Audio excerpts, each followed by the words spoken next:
Hey everyone, thanks for joining me. You're watching In Deep on the Delta. I am with Mike Reynolds today. Mike, thanks for having me, number one. Thanks for coming, Steve. Johnny Creek Baits. We met about, what was it? 2 weeks ago? A couple weeks ago at the ISE show. And, you know, I'm getting to the age where I'm old enough to where I can say I've been around and I think I've seen everything. And I talked to you and something like Johnny Creek Baits comes around and we talked about these hemp infused baits. You caught my attention. You gave me a couple to try. It's a little bit tough this time of year, but I've been out there. I've worked these baits. I'm impressed with the way they look, you know, their action. Everything looks like it's going to go. Now, haven't gave them a fair try, and you know that's going to come up in the future. But I want to talk to you and let you explain to us how this hemp works, and it's the terrapins. There's a lot of things that I really don't understand. Like I was telling you before, I grew up in the 70s. When somebody talks about hemp, I'm thinking we're going to go out and, you know, get high. But there's a lot going on here in the science of it. I want you to talk about it, and then I may have a few questions on, you know, just how this is going to roll out. You guys are new. We definitely want to make sure you give the information to let everybody know when these baits are coming out, when they're going to be in the shop. So let's talk about the science behind this and how you came into making these Johnny Creek baits. That sounds good. Yeah, I appreciate it, Steve. First of all, thanks for taking a bag. Yeah. Yeah, it's definitely different, right? It's you don't see a lot of hemp No, in you fishing, and it's something that we stumbled upon it through some research, but just a little bit of background. My son suffers from a rare genetic condition, and he was the youngest patient to use CBD for epilepsy back in 2014. Mm-hmm. And through that, I worked in education, left education to pursue an opportunity to make his medicine. Mm-hmm. And so opened 2 dispensaries and a manufacturing facility here in the Central Valley, and didn't belong in cannabis. So the background's not cannabis. I didn't grow up in the 70s. Oh. But you know, really kind of changed the trajectory of his life. And so I did that for about 5 years, really got to know the plant, what it means to extract, and just really the whole science behind the plant. Fast forward to now, you know, I'm back in education, currently assistant principal at an elementary school. I was finishing my master's and found some research over in India that they were crushing hemp seed oil and fish loved it. And I'm like, I kind of know how to do this pretty well. And so, like, let's take it up a notch and take what I know from making medicine from a science perspective to putting it in debates. I love to fish my whole life. My dad's been in sporting goods. He owns a sporting goods store. And so it was just one of those things where it's like, I love to fish. Can I marry the two? And so I did that a couple years ago, and we've just been playing with it. And the benefits is just every time you kind of look more research and you play with it, you get further in. And so that's kind of how we came up with putting hemp in our baits. Okay. It's not something just to gain, you know, the nostalgic people that want something that says hemp. Yeah, and you know, you talk about 3 things, and I do want you to explain hemp compared to terrapins and all of this, because the first thing that I noticed was the durability of these things. They are tough baits. The first thing I noticed, I was a little bit nervous when I put them in the water, being so tough. A lot of times the baits that are harder baits don't have the motion. These have motion. So I want you to let me know, let everybody out there know that what do these terrapins do? And the other thing is the visibility. I notice it's just an oddball difference from what I'm seeing in the water to in the sun and how they reflect light. So let us know how these terrapins work and why they make the bait tough, and why not only the other thing that a lot of people I think might be interested in is regular scent. You put it on, you know, you fish it for a few casts, you reapply it.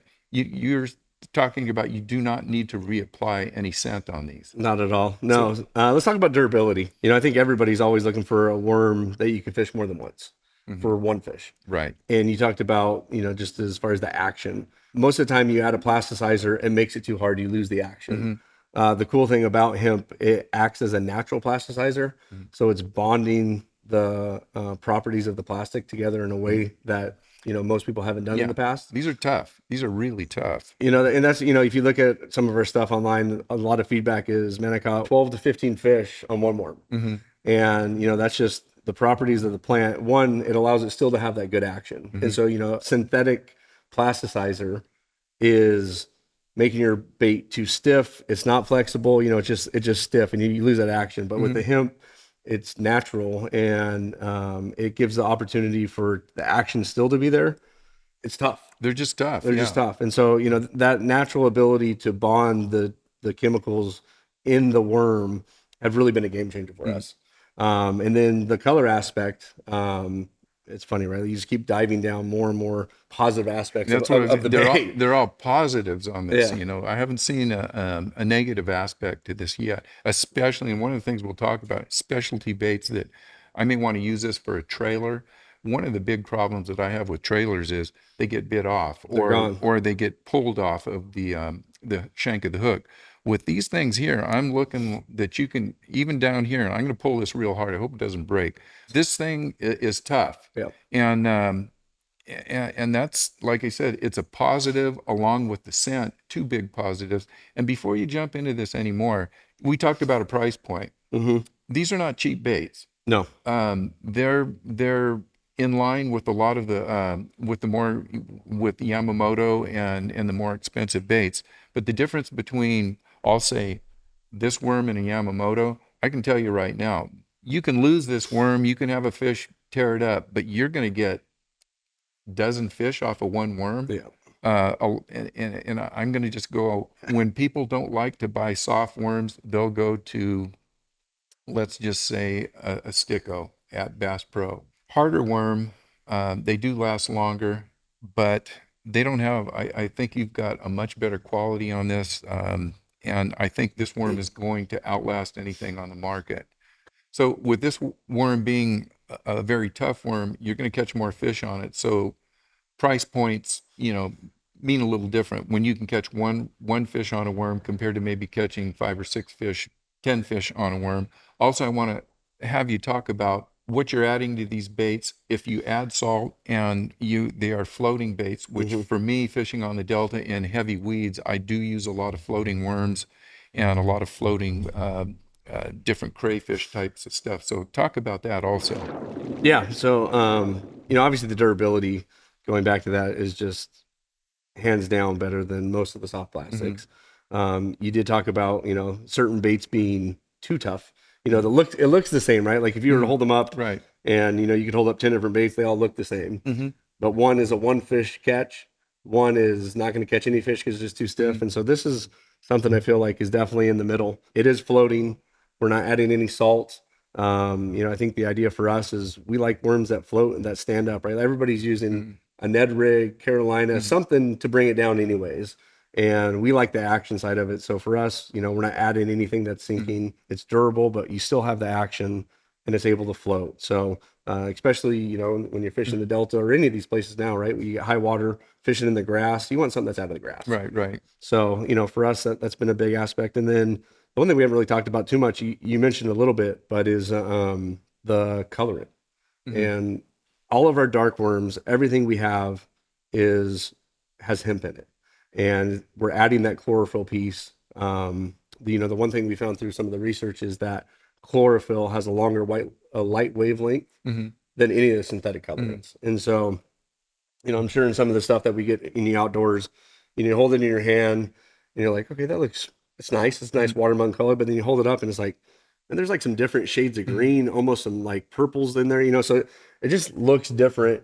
And as it falls to the water column, fish are seeing it different. And I think as any bass angler, to find something fish haven't seen is really what I think a lot of people look for. And it's definitely adding an impact. We're seeing it. And it's something we feel like is another added value to what we do. Yeah, and that chlorophyll, I know most people when they probably don't know a lot about chlorophyll, but they can think of it as the color of a grass. And when I look at this, like you were saying, you look through the light and you can see that grassy color. It's a natural color, but it's the way that it reflects off of light is just a little different. And I would suggest for folks that may be out looking at these baits for the first time, pull them out of the bag and hold them up to the light and take a look at them, and you'll see what you're talking about in that chlorophyll. The other thing I know you guys have, you've got some great crayfish type stuff, all the standard stuff. You got a brush hog Mhm. style bait, you've got a stick worm, and you've got like a robo type worm. And you talked about the stiffness of the bait. And what I'll usually do is kind of hold them like this, and you can see how that bait is, on a stick bait. It's still got some bounce and some action to it. But when you're talking about a floating worm and you want this thing to maybe on a shaky head or something, you want it to float up. But when you look at this worm, you can see that it's not a stiff worm like some of the pores where it's just like a cigar. So you've got some rigidity to it and some strength to it, but you also have you know some action to it. So really interesting baits. I can't wait for this water to get, into the 50s anyhow, and especially on the Delta, using something like this on a Carolina rig where I can drop it down in the vegetation, let the worm float up, or even a stick worm where guys are fishing flats, wherever you may be, whether it's highest in LED like we have in the Delta. You can drop this in here on a wacky rig, unweighted, just with the weight of the hook, and in those flats where it's 1 to 2 feet deep, you can fish this on top where it's not going to get buried in the weeds so much. So I think there's going to be a lot of possibilities for this, not only in the Delta, but obviously up at the Motherlode Lakes. Yeah, no, we've done well at the Motherlode Lakes. Everything we've done, we've fished. So there's nothing here that we haven't caught fish with. Hmm. There's nothing here that we haven't sent to 10 different guys and everybody's caught fish with. And so, we know what we're putting out there. And, like you said, like we're not trying to reinvent Hmm. bass fishing. Hmm. You look at all of our stuff and it's like, man, I fished that growing up as a kid. Who hasn't fished a D-bomb style bait? Hmm. Who hasn't fished a baby brush hog? And the same thing with the color scheme. We're just adding an aspect that hasn't been added Hmm. before. That one adds to durability, adds to the motion of Hmm. of the bait as it goes through, and is something different that people haven't Yeah. done. That is catching fish. So, Mike, let's talk about how some of these anglers, if they're interested in taking a look at these baits, can take a look at them, maybe put them out on the end of their rod and see what they can get. Number one, how many baits do you have?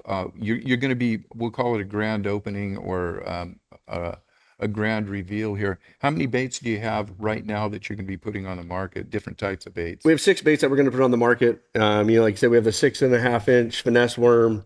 We've got the creature bait, the 5 inch stick worm, the 4 inch baby brush hog, and then we have a fluke. And then we also have kind of a unique Ned style bait that isn't really out there. It's a little bit different. It's got a kind of paddle tail, Hmm. sits phenomenally well, and just kind of just says bite me, Hmm. as it's kind of waving in the water. But those are the 6 baits we have. We're going with standard colors, right? We have the watermelon red, a smoke with a red flake, a smoke with a blue flake, Hmm. green pumpkin, and then our signature color, just the nothing but hemp. We call it Ringo's Gift, Hmm. which is it's actually the strain that my son uses for CBD is how we kind of named it. Okay. So Okay. a little play on some of the history of how we got into the baits and where we're going. So it's we're not trying to reinvent anything. Okay. We're producing baits and colors that people already feel confident with, Okay. and adding a durability aspect to it, a light aspect that hasn't been seen, and a scent that nobody's put out. So these aren't necessarily on the market right now. As we're speaking here, you guys are rolling them out. Mm-hmm. When and where can these folks find these baits? Say in a couple of weeks, and I'll make sure I hit them up on my reports and stuff in the Central Valley. We plan to be littered all over the Central Valley. Okay. Obviously, go to our website right now. We should have our shop open online within the next couple weeks. But from Sacramento down to Merced, we plan to be, as many stores that will continue to have us. Abbott's Fast Sporting Goods, obviously, my dad owns that store. Hmm. So, obviously, we'll definitely want to be littered through here. We want to be able to service, the people that are buying our baits and make sure they have what they need. And as we continue to ramp up, by August, we plan to be, even further within California. But within the next couple months, by April, we plan to be in most of the Central Valley stores. And what's the best way to get a hold of Johnny Creek Baits if they want to check your website out? Instagram, Facebook, or just our website. So we're at Johnny Creek Custom Baits, Instagram, Johnny Creek Custom Baits, or Johnny Creek Baits. We have both of the handles for our website. But yeah, those are the best ways. Social media is is pretty Okay, massive right now, great. and we've sent out a lot of baits through there already. All right. Well, I think we about covered it, and it's just time to get those baits rolled out. Keep me informed on what you guys are doing, and I'll put the word out for the people that are watching in deep on the Delta. And I appreciate you coming out and Thank you. talking about these things. Like you say, you think you've seen everything until you see something new, and this is something new. So we'll see what goes on, and We'll I take it. think these are going to have they're going to play. I do too. Like I said, I fished my whole life, and I wouldn't sell anything that I wouldn't fish with. All right. And so we're looking forward to it, and trying to bring something different to soft plastics. I mean, there hasn't been really anything innovative in soft plastics for a long time. This is definitely different. So you guys get a few of these in your hands. Let me know how you do, and until we see you again, you guys get out there and do a little fishing and stay safe. And we'll see you guys on the river.